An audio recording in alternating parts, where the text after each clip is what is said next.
नमो नमः। भवतां सर्वेषां स्वागतम। आप सभी विद्यार्थियों का संस्कृत कक्षा में बहुत बहुत स्वागत है। विद्यार्थियों, बीए भाग प्रथम में जो हितोपदेश का मित्र लाभ है, हम उसका पठन पाठन कर रहे थे और इसी के अंतर्गत एक जो विष्णु शर्मा के रूप में जो पंडित वहाँ पर पधारे हैं, अध्यापक पधारे हैं, वे राजपुत्रों से कहते हैं कि यदि आपके पास में कोई भी साधन नहीं है, किसी भी प्रकार से आपके पास में धन, समृद्धि, वैभव इत्यादि नहीं है, तथापि यदि आप बुद्धिमान हैं, आप योग्य हैं, तो आप उसी प्रकार से अपने कार्यों को पूर्ण कर सकते हैं जिस प्रकार से काक अर्थात कौवे, कूर्म अर्थात कछुए, मृग अर्थात हिरण और आखू अर्थात चूहे ने अपने कार्यों को पूर्ण किया, अपनी सिद्धि को प्राप्त किया। राजपुत्रों ने पूछा कैसे? राजपुत्रा ऊचुहु कथम एतत्, ये कैसे संभव है, ये कैसे हो सकता है? सह अब्रवीत, तब वे कहते हैं, तब उन गुरु ने, उन आचार्य ने कहना प्रारंभ किया। तो यहाँ से हितोपदेश की कथा प्रारंभ होती है। और हितोपदेश जो है विद्यार्थियों, एक ऐसा ग्रंथ है, एक ऐसी रचना है जिसके माध्यम से हम कहानियों के द्वारा जीवन के उन रहस्यों को, उन सिद्धांतों को, उन बातों को समझ सकते हैं जो बातें गंभीर तो हैं लेकिन हमारे लिए आवश्यक भी हैं। कहानियों की रोचक शैली हमें इस ग्रंथ में देखने को मिलती है और बहुत सुंदर तरीके से संस्कृत में इन कथाओं को प्रस्तुत किया गया है। तो आइए शुरुआत करते हैं पहली कथा की।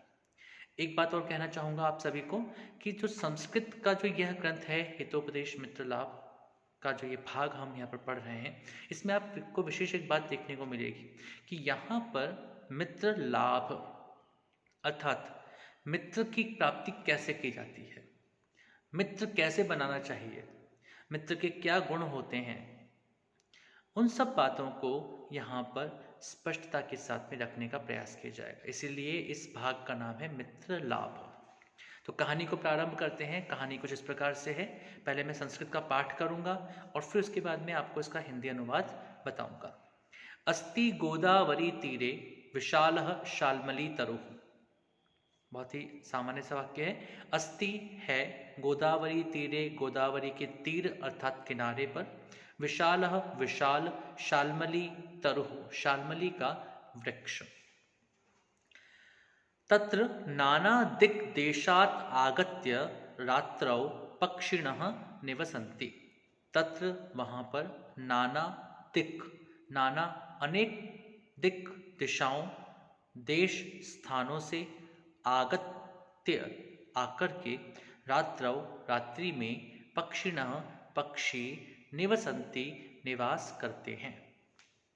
अथ कदाचित् अवसन्नायां रात्रौ अस्ताचल चूडावलंबिनी भगवती कुमुदिनी नायके चंद्रमसी लघुपतनक नामा वायसः प्रबुद्धः कृतान्तम इव द्वितीयम् आयान्तं पाशहस्तं व्याधम अपश्यत्।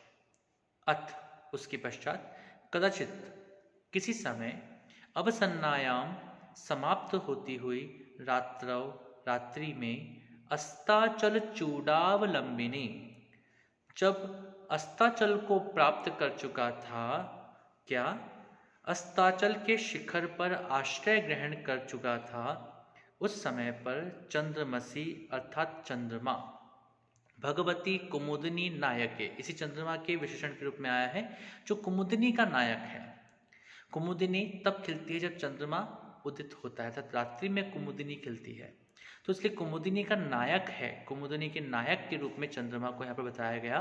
तो कहते हैं कि किसी रात में जब अवसन्न रात्रि का समय था, अर्थात सुबह होने वाली थी, उस समय पर जब चंद्रमा जो है वे अस्ताचल पर पहुँच गए थे और चंद्रमा जो है कुमुदिनी के नायक के रूप में है, ऐसे चंद्रमा जब अस्ताचल पर पहुंच गए थे, अर्थात अस्ताचल के समीप आ गए थे, अर्थात उनका अवसान का समय आ चुका था, सुबह कुछ समय बाद होने वाली थी, ऐसे समय में लघु पतनक नामा, इस नाम को याद रखिएगा। लघु पतनक ये एक वायसः अर्थात कौवे का नाम है। लघु पतनक नाम के वायसः अर्थात कौवे ने प्रबुद्ध जागते हुए कृतांतम एव द्वितीयम आयांतम, कृतांतम एव कृतांत के समान, कृतांत अर्थात यम के समान, जो मृत्यु का प्रदाता है उसके समान, यमराज के समान, जो हमारे कृत्य का अंत करता है, ऐसे उस यमराज के समान द्वितीयम दूसरे, अन्य, आयांतम आते हुए, पाशहस्तम हाथ में पाश अर्थात जाल लिए हुए, व्याधम शिकारी को अपश्यत देखा। तम आलोक्य अचिंतयत, उस शिकारी को देख करके, आलोक्य अवसर पूर्वक लुक धातु से ल्यप प्रत्यय का प्रयोग है, तो उसको आलोक्य देखकर अचिंतयत उसने सोचा, विचार किया। अद्य प्रातः एव अनिष्ट दर्शनम जातम, अद्य आज प्रातः एव सुबह के समय में ही अनिष्ट दर्शनम अनिष्ट का दर्शन जातम हुआ है। न जाने किम अनभिमतम दर्शयिष्यति, क्या पता न जाने आज क्या अनभिमत यानी कि अनिष्ट यानी कि जो मैं नहीं चाहता ऐसा अशुभ, दर्शयिष्यति दिखाएगा, दर्शन होंगे। यानी कि आज के दिन में न जाने अब मुझे क्या देखना होगा, क्या अशुभ देखना होगा, क्योंकि आज तो प्रातःकाल ही ऐसे उस व्याध को जाल के साथ में मैंने देखा, जो व्याध यमराज के समान लग रहा है और वह निश्चित रूप से पक्षियों को या जानवरों को पकड़ने के लिए ही जा रहा है। इत्युक्त्वा, इति उक्त्वा ऐसा कहकर, उक्त्वा शब्द जो है बच्चों इसमें वच धातु है और त्वा प्रत्यय का प्रयोग है। वच धातु और त्वा प्रत्यय से बनता है उक्त्वा। तो इत्युक्त्वा इस प्रकार से कहकर, तत् अनुसरण क्रमेण व्याकुलः चलितः, उसके अनुसरण के क्रम से, अर्थात जहाँ जहाँ पर वो व्याध जा रहा है, जहाँ जहाँ पर वो शिकारी जा रहा है, उसका अनुसरण करते हुए धीमे धीमे व्याकुलः चलितः, वह जो व्याकुल कौवा था वह चलितः वह आगे बढ़ा है, उड़ते हुए उसका अनुसरण करने लगा, और लगातार उसकी जो निगाह थी, नजर थी, वह उस शिकारी के ऊपर थी। इसके बाद में एक श्लोक आता है और श्लोक में वो कहते हैं, शोकस्थान सहस्राणि भयस्थान शतानि च दिवसे दिवसे मूढ़म आविशंति न पंडितम। इसको एक बार लय में बोलते हैं, शोकस्थान सहस्राणि भयस्थान शतानि च दिवसे दिवसे मूढ़म आविशंति न पंडितम। शोकस्थान सहस्राणि, इसका अर्थ इस प्रकार से होगा, शोकस्थान सहस्राणि भयस्थान शतानि च दिवसे दिवसे मूढ़म आविशंति पंडितम न। शोकस्थान सहस्राणि अर्थात शोक के स्थान सहस्त्र हजारों होते हैं, शोक के कारण हजारों होते हैं, हजारों कारण हो सकते हैं दुख के। भयस्थान शतानि च, और भय के स्थान भय के कारण शतानि सैकड़ों होते हैं। दिवसे दिवसे दिवस दिवस अर्थात प्रत्येक दिन, मूढ़म मूर्ख पुरुष को, आविशंति व्याकुल करते हैं, पंडितम न, लेकिन पंडित अर्थात बुद्धिमान व्यक्ति को नहीं। देखिए सामान्य तौर पर क्या होता है कि हम कभी भी घबरा जाते हैं, किसी भी कारण से दुखी हो सकते हैं, दुख का कारण यही होता है ऐसा हम नहीं मान सकते।